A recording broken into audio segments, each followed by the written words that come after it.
vamos a hablar un poco acerca de las enfermedades de la médula espinal. La intención de esta charla es que, bueno, conozcan un poco acerca de las enfermedades que afectan la médula espinal y hay un punto que siempre es una situación de discusión en este tipo de padecimientos.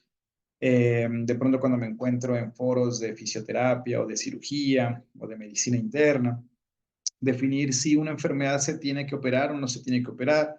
Obviamente los fisioterapeutas de pronto mencionan, no, es que yo prefiero no operar y hacer fisioterapia. Los cirujanos obviamente dicen, no, es que yo prefiero operar antes de cualquier otra cosa.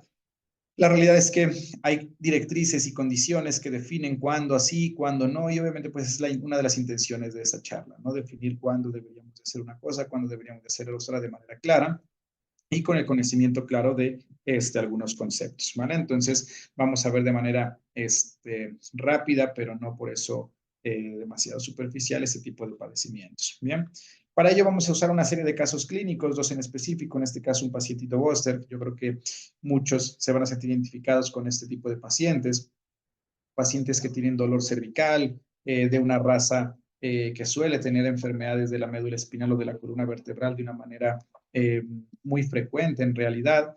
Y básicamente lo que vemos es que es un individuo que camina lento, que está triste, que no agacha la cabeza, no sube demasiado la cabeza, ve como que de reojo a sus propietarios.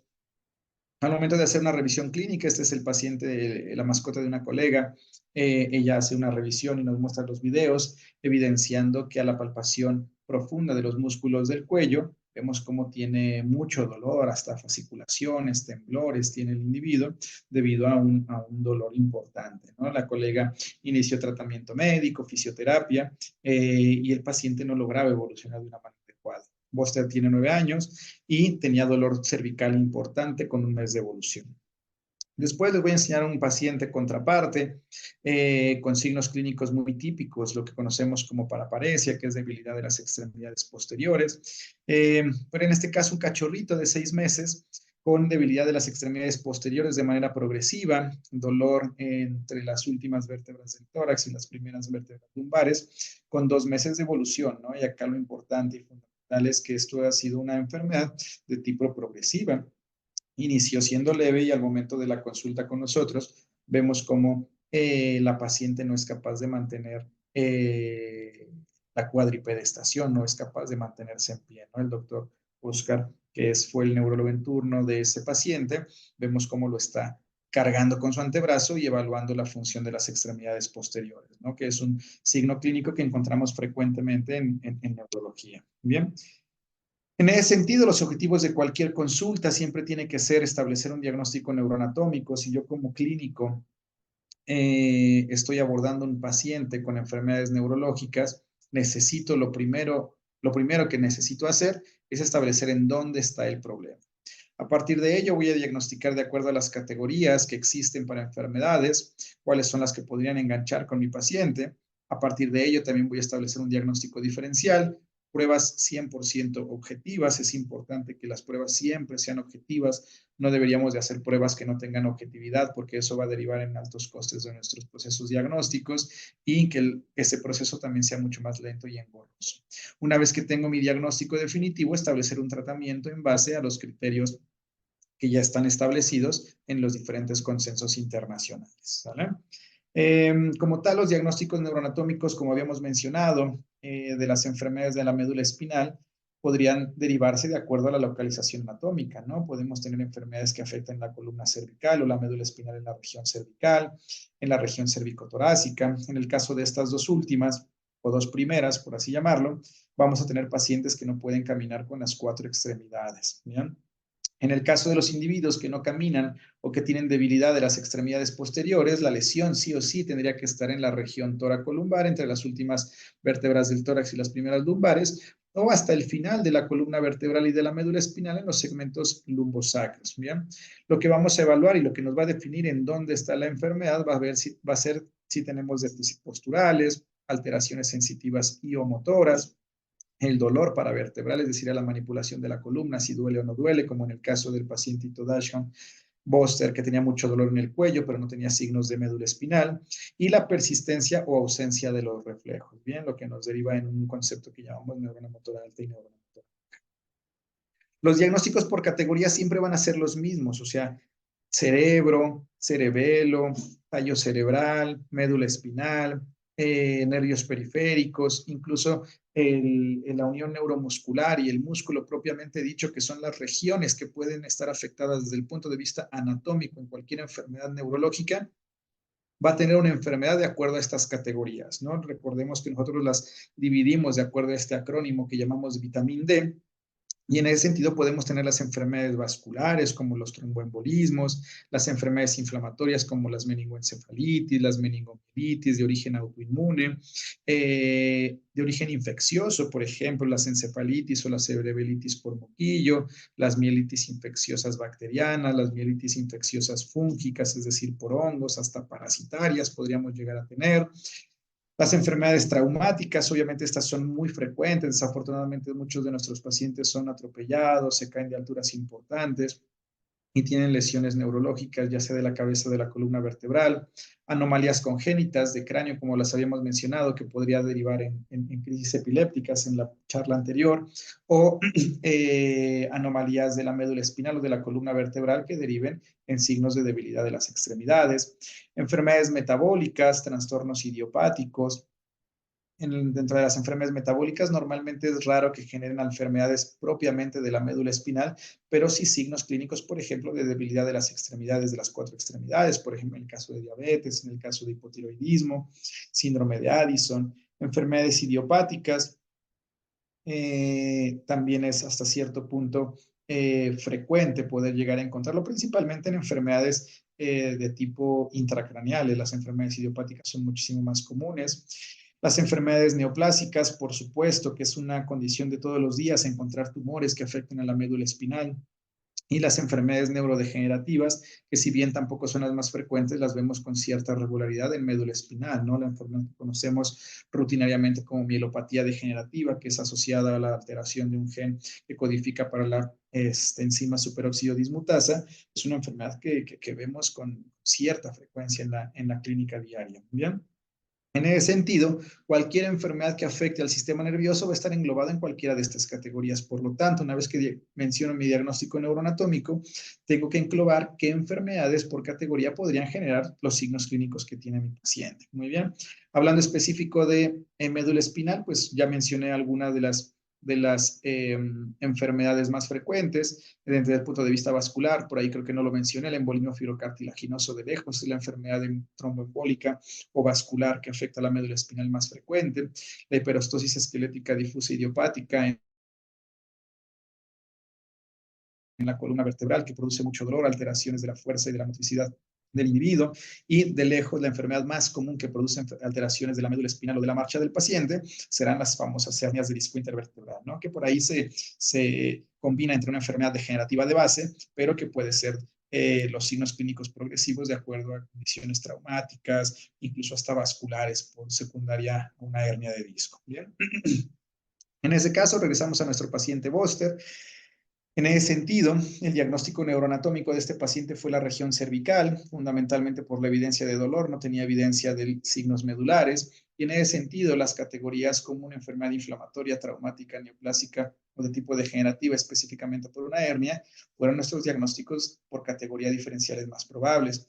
Y nuestros diagnósticos diferenciales ya específicos, una hernia de disco intervertebral, sin duda que era lo más probable, tomando en cuenta su edad, una enfermedad inflamatoria, una enfermedad neoplásica o inestabilidad, completan la lista de diagnósticos diferenciales. Bien. En el caso de Gaia, por ejemplo, es un paciente con alteraciones progresivas, bastante joven, con un diagnóstico neuroanatómico toracolumbar de T3 a L3. Su diagnóstico por categoría incluía enfermedades inflamatorias infecciosas, traumáticas, anomalías congénitas y trastornos degenerativos, por supuesto, aunque es muchísimo menos frecuente. Y en este caso, los diagnósticos diferenciales en orden, tuvimos una mielitis de origen infeccioso, que es lo más común en pacientes tan jóvenes, anomalías congénitas, inestabilidades vertebrales y una hernia realmente poco probable, pero bueno, es una condición que puede completar la lista de diferenciales. Bien. Prácticamente hasta acá, hasta esta diapositiva o hasta este momento es que llega una consulta neurológica. Bien, la consulta hasta aquí llega prácticamente. Y a partir de esto, al final de la consulta, nosotros vamos a proponer una serie de pruebas diagnósticas al tutor o propietario para poder llegar al diagnóstico definitivo, ¿no? En la primera consulta, pensar en que vamos a tener un diagnóstico definitivo es prácticamente imposible, por lo menos en neurología es prácticamente imposible, ¿ya?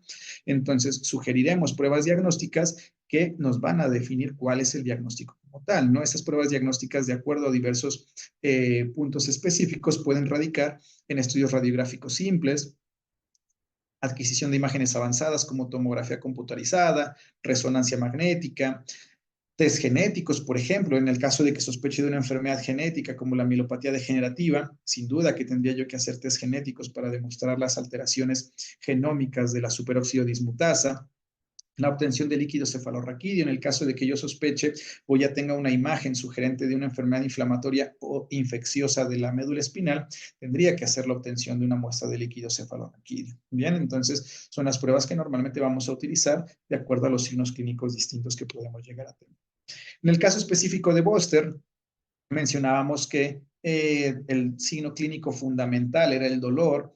En ese sentido, tomando en cuenta que es un paciente condrodistrófico que genera calcificación de los discos intervertebrales y que nuestro diagnóstico presuntivo fundamental era una hernia de disco, decidimos hacer una tomografía computarizada. Bien. En este caso podemos evidenciar una mineralización importantísima que emerge a partir del disco intervertebral y que se ubica anatómicamente en el interior del cono medular, comprimiendo o abarcando casi un 50-60% de todo el espacio de la médula espinal. Bien.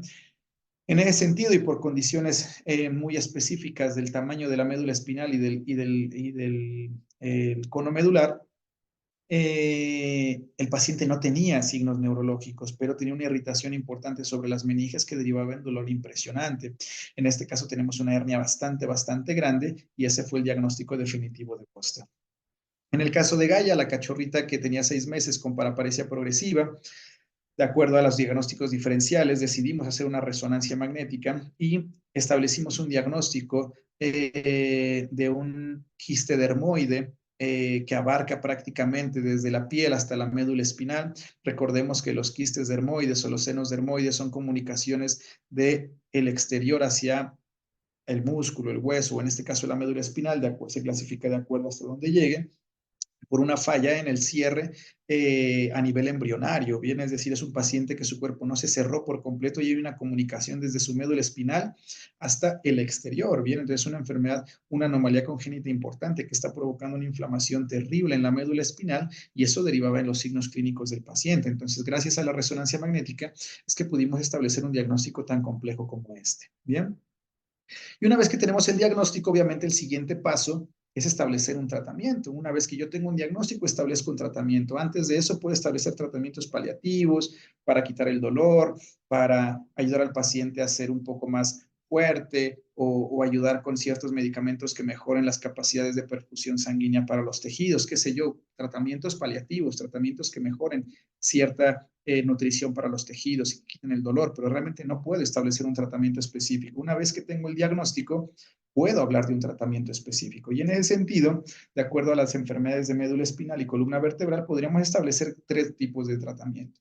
El tratamiento fisioterapéutico, el tratamiento médico y el tratamiento quirúrgico. Y ninguno está peleado. En realidad la idea es que son tratamientos complementarios. Cada uno tiene su alcance y cada uno tiene su objetivo fundamental. En muchos pacientes podemos tener un tratamiento médico solamente, en algunos otros un tratamiento médico y fisioterapéutico, en algunas otros un tratamiento médico, fisioterapéutico y quirúrgico. Es decir, de acuerdo a la enfermedad es que yo voy a establecer un tratamiento, ¿vale? Mi obligación es establecer cuáles son los potenciales de tratamiento y el tutor o propietario, de acuerdo a sus necesidades, establecerá qué tipo de tratamientos puede solventar o puede llevar a cabo. Bien.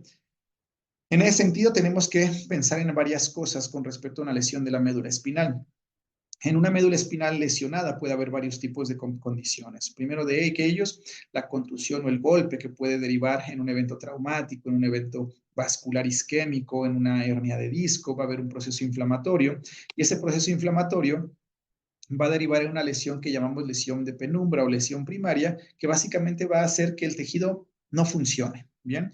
Pero mi labor como médico es hacer que ese tejido que está ahorita en amarillo o en rojo se convierta en tejido sano. Si yo no hago un tratamiento adecuado, ese tejido se va azul, incluso se va a terminar haciendo amarillo o rojo, y eso va a derivar en que el paciente no pueda volver a caminar. Muy bien, por lo tanto, mi labor como médico es hacer que los tejidos lesionados puedan tener un aporte sanguíneo adecuado, puedan desinflamarse, puedan tener condiciones medioambientales adecuadas para que se pueda recuperar. Eso es lo que yo voy a hacer como médico neurólogo cuando trato una enfermedad de la médula espinal fundamentalmente. Bien.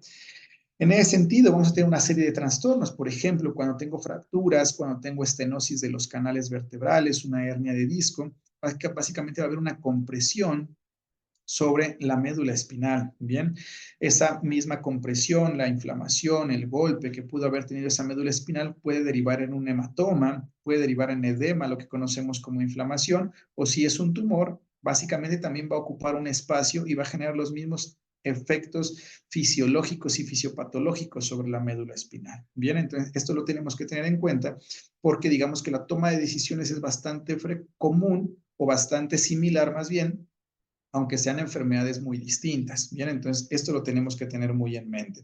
Y también puedo tener enfermedades que deriven en inestabilidad, como por ejemplo una fractura, como por ejemplo una luxación, por ejemplo, inestabilidades inherentes por alteraciones de los ligamentos. Y esto tiene que también hacerme pensar en que si mi individuo tiene inestabilidad vertebral, eso va a provocar microtraumatismos en la médula espinal y va a derivar en su deterioro, y en ese caso tengo que definir si lo tengo o no lo tengo que estabilizar al paciente. Bien.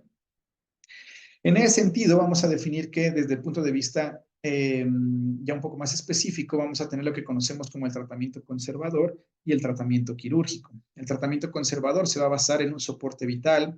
El soporte vital me refiero a oxigenoterapia, el manejo del dolor del paciente, mantener un flujo sanguíneo en general normal, una presión arterial normal, que básicamente es fundamental para cualquier tipo de enfermedad que afecte al sistema nervioso. Bien, los tratamientos iniciales más importantes para una lesión cerebral o una lesión medular importante es el soporte vital, es lo primero que tenemos que hacer. Bien, manejar el dolor, por supuesto, del paciente. Utilizar neuroprotección, específicamente reducir la inflamación, es fundamental. Hoy en día no existen fármacos neuroprotectores como los conocíamos antes que realmente sean eficientes. No voy a ahondar mucho en esto, pero en realidad no existen fármacos de ese tipo. Y la fisioterapia. Bien. En algunos casos, si vamos a hacer tratamientos quirúrgicos, tendríamos que pensar en dos posibilidades. El tratamiento quirúrgico se va a basar en la descompresión, ya sea quitando una hernia, quitando un tumor, quitando un fragmento óseo que esté comprimiendo la médula espinal, abriendo un pequeño espacio extra porque la médula espinal se esté aplastando debido a una estenosis de la columna, o estabilizar la columna vertebral de acuerdo a una aplicación de implantes para estabilización, placas ortopédicas, clavos, tornillos, qué sé yo, con la intención de que la columna no sea inestable, por ejemplo, en enfermedades propias que provoquen inestabilidad, como la inestabilidad atlantoaxial o fracturas o luxaciones. Bien. En ese sentido, hay una gran pregunta, ¿definimos operar o no operar? Que lo cual realmente es una pregunta que es incorrecta. Hay un montón de publicaciones en base a esto. Es una condición que hasta hace no mucho tiempo era toda una controversia. Ha habido congresos específicos en base a eso, tanto en medicina veterinaria como en medicina humana. Y algo de los puntos fundamentales que hemos generado como conclusiones, que estamos haciendo una pregunta incorrecta. Operar o no operar es una pregunta incorrecta. La realidad es que es importante definir más bien cuándo es necesario operar. No es que me guste operar o no me guste operar. Si yo necesito operar al paciente, lo necesito operar. Si no hay necesidad de operar al paciente, por supuesto que no lo voy a operar. Muy bien, entonces eso es lo fundamental. En ese sentido, normalmente nos vamos a basar en ciertas condiciones y específicamente será la función neurológica. Mientras más deteriorada la función neurológica del paciente, más necesario tendremos que pensar en hacer una operación en ese individuo de acuerdo a que si su enfermedad es operable, por supuesto. Si hay evidencia de inestabilidad, por supuesto que tenemos que hacer una cirugía. Si hay un aplastamiento mayor al 30%, por lo que sea, por una hernia, por un hematoma, por un quiste, por un tumor, si hay una compresión mayor a la médula espinal en base a esto, necesitamos hacer una cirugía. ¿Bien? Si yo tengo un paciente con una compresión del 50% de su médula espinal, poco voy a ofrecer con fisioterapia o poco voy a ofrecer con tratamiento médico. Bien, entonces es un individuo que necesariamente tiene que ser intervenido quirúrgicamente. Cuando el estatus neurológico progresa, a pesar de un tratamiento adecuado, tanto fisioterapéuticamente hablando como médicamente hablando, es necesario pensar en la cirugía o en condiciones patológicas muy específicas. Bien. En ese sentido, la cirugía puede favorecer una mejoría de 2 puntos de acuerdo a la escala de Frankel, que por ahí es una escala que utilizamos para definir la función neurológica de un individuo, específicamente en médula espinal, por encima del tratamiento conservador. Es decir, si necesito una cirugía y hago una cirugía versus no hacerla, ya tengo 2 puntos de ganancia en esta escala de Frankel, por supuesto con una potencial posible mejoría muchísimo mayor en el individuo. Normalmente la cirugía tiene un 90% de éxito funcional en pacientes que todavía sienten sus extremidades. Si el paciente ya no siente, es posible que la cirugía no tenga una capacidad adecuada de éxito funcional. ¿Bien? Y otra cosa importante, el tiempo de cirugía o de descompresión desde el momento de la lesión es directamente proporcional al éxito funcional. No se vale que yo tenga un paciente que necesite una cirugía y por X o Y situación, si no la realizo, obviamente tengo que saber que mientras más me tardo, menos posibilidades de éxito tiene ese paciente. Bien, entonces eso lo tenemos que tener muy en cuenta, porque a veces me pasa que algunos de mis pacientes por ahí les mencionan que, bueno, vamos a darle tratamiento médico, fisioterapia un par de semanas, si no mejora, ahora sí lo operamos. Ok, bueno, se puede hacer eso, pero hay que recordar y saber que si hacemos eso, si se opera en 2 semanas, la posibilidad de éxito va a ser muchísimo menor que si se opera en este momento. Muy bien. Y otro punto importante que se ha establecido de acuerdo a diversos estándares internacionales es que la mejor técnica de estabilización quirúrgica es con la que el cirujano se sienta familiarizado. Muy bien, entonces no hay mucha discusión entre que si la placa es mejor, si los tornillos son mejores, si los implantes de X o Y tipo son mejores, básicamente con la técnica que el cirujano está familiarizado, obviamente que es una técnica ortodoxa, por supuesto, normalmente el éxito será mucho mayor. Muy bien. En ese sentido, vemos la resolución de los pacientes. En este caso, es un video unas semanas después a que Buster fue intervenido quirúrgicamente con un slot ventral y retirado el material que invadía su médula espinal y lo vemos corriendo. Pues yo platicaba con la tutora, que es una colega de nosotros que trabajó en nuestro hospital, y le decíamos, bueno, si lo dejas jugar así con sus hermanos y hacer su vida así de intrépidamente, bueno, vete preparando porque potencialmente ese pacientito se va a volver a herniar, ¿no? Pero vean la calidad de vida tan increíble que recuperó el paciente muy pocas semanas después de su intervención quirúrgica, ¿bien?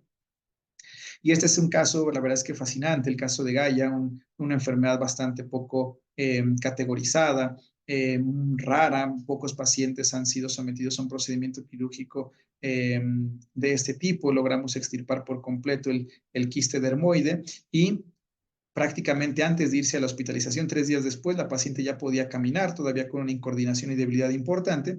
Y este es un videíto que nos hizo favor el propietario de mandarnos 2 meses después de su tratamiento, ya con pelo y toda la cosa, la paciente caminando prácticamente normal y haciendo una vida prácticamente normal, ¿no? Entonces, gracias a que se establecen diagnósticos y procesos diagnósticos objetivos, se logra llegar a este tipo de tratamientos que son, obviamente, pues necesarios para que el paciente pueda tener una calidad de vida normal y una vida plena a futuro, ¿no?